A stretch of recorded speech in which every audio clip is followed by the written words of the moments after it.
Hello dear student, welcome. तो अभी BK का ऑब्जेक्टिव्स डिस्कस कर रहे हैं बच्चों लोग। सब तुमको करा दिया है, आज आप कराता हूँ। ये अपना बहुत पुराना पेपर है, ऐसा मत देखो कि सर पुराना तो नहीं आएगा, सबका मतलब आता है कुछ भी है। अगर वन सडने से आया तो बच्चा तुम्हारा गया है, फिर ध्यान देना पड़ेगा। लायबिलिटी ऑफ पार्टनर, तो liability of partner is unlimited. Liability क्या रहता है भाई? अनलिमिटेड रहता है। कैपिटल फंड तो वो कैनपीओ में था, तो इसको क्या कहते हैं? Total of excess of asset over liability. Assets ज़्यादा रहेगा, लायबिलिटी कम रहेगा, है ना। वो किस में था? Not for profit concern. और इधर बोला गेन रेशियो। गेन रेशियो का मतलब होता है new ratio over old ratio, मतलब होता है new ratio over old ratio, new minus old, इसको बोलते हैं गेन रेशियो। और what do mean issue of share at premium. Premium का मतलब होता है 100 का शेयर 100 से ज़्यादा में बेचने को बोलते हैं इश्यू ऑफ शेयर का प्रीमियम। डिस्काउंट मतलब 100 का शेयर 80 में बेचा। Issue of share eight value more than face value, more than face value, और लेस देन फेस वैल्यू को डिस्काउंट बोलते हैं। नोटरी चार्जेस जो बिल्स ऑफ एक्सचेंज में होता है, नोटरी पब्लिक के लिए देना पड़ता है, ताकि के लिए dishonour of bill, dishonour of bill, ये वर्ड याद रखने का था। फिर इसके बाद क्या बोला तुमको? एक्सेस ऑफ इनकम और एक्सपेंडिचर। इनकम ज़्यादा रहेगा ना, इनकम ज़्यादा रहेगा एक्सपेंडिचर से, उसको सरप्लस बोलेंगे। क्या बोलेंगे? सरप्लस। ओके। और एक्सपेंडिचर ज़्यादा रहेगा तो डेफिसिट। डेबिट बैलेंस कभी भी आया तो लॉस होता है, क्या लिखने का? Revaluation loss. और क्रेडिट बैलेंस आया तो revaluation profit. Debenture which are convertible into share, ये एसपी का है। तो डिबेंचर जो शेयर में कन्वर्ट होता है उसको बोलते हैं कन्वर्टेबल डिबेंचर, और जो कन्वर्ट नहीं होता है उसको नॉन कन्वर्टेबल बोलते हैं। ओके। पर्सन ड्रॉस अ बिल, जो ड्रॉ करता है उसको बोलते हैं ड्रॉवर, और जिस पे ड्रॉ होता है वो जो बिल एक्सेप्ट करता है वो ड्रॉवी। ओके। अब बोला asset which can be convert to cash, जो कैश में कन्वर्ट होगा उसको बोलते हैं क्विक एसेट। जो कैश में कन्वर्ट होता है उसको बोलते हैं क्विक एसेट। जो कैश में कन्वर्ट नहीं होता उसको बोलते हैं नॉन क्विक एसेट। जो लॉन्ग टर्म एसेट होता है उसको बोलते हैं फिक्स एसेट। गुडविल को क्या बोलते हैं? Intangible asset. ओके, दिखता नहीं है। इस तरह तुम्हारा रिवीजन हो रहा है। ओके।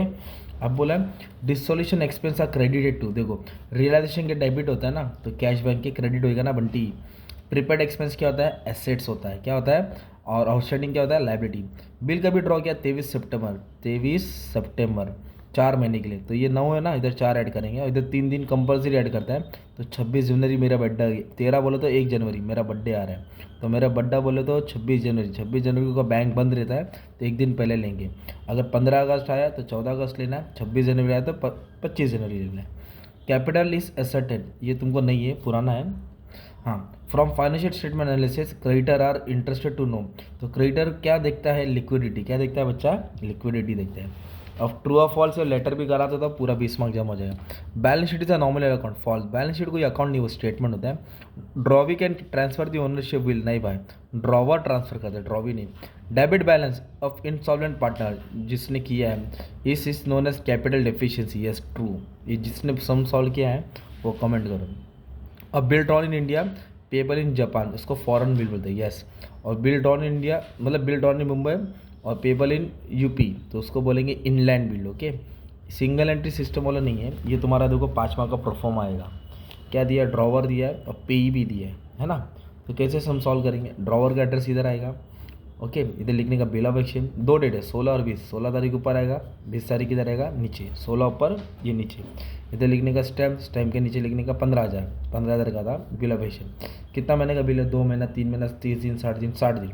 तो लिखने का 60 डेज आफ्टर द डेट। कैसा लिखेंगे? 60 days after the date, comma pay to. क्या लिखेंगे? पे टू। कौन है पेई? संजय बोरनारे विजयपुर, सनी बोरनारे विजयपुर। और हिस ऑर्डर, लड़की रहता तो हर ऑर्डर।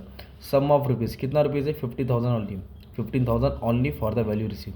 तो 60 days after the date pay to so and so his order the sum of rupees, लिखने का only for the value receive. ये किसको जाएगा? ड्रॉवी को जाएगा। अब आएगा ड्रॉवी का नाम, विजय जादव सके, MG रोड पुणे, है ना। और फिर वो क्या करता है? बिल को एक्सेप्ट करता है, तो एक्सेप्ट करेगा, विजय जादव का नाम आएगा, पहले इसका साइन आएगा, ड्रॉवर का आएगा, फिर ये दोनों ना इसके नीचे आएगा, इसके नीचे ये आएगा और इसके नीचे ये डाल देने का। इस तरह तुम्हारा बिल्स ऑफ एक्शन रेडी होगा। तो पूरा ऑब्जेक्टिव्स में तुमको 20 मार्क मिलेगा। कितना मार्क्स मिलेगा बच्चा? 20 मार्क। अगर ये आया तो तुमको रेडी रहना है, इसको कॉपी करके रख लो, स्क्रीनशॉट ले लो। बाकी सब बीके का सम सॉल्व कर दिया, अपलोड कर दिया, आपका काम अच्छे से प्रैक्टिस कर लेना। Okay, thank you very much and all the best for exam.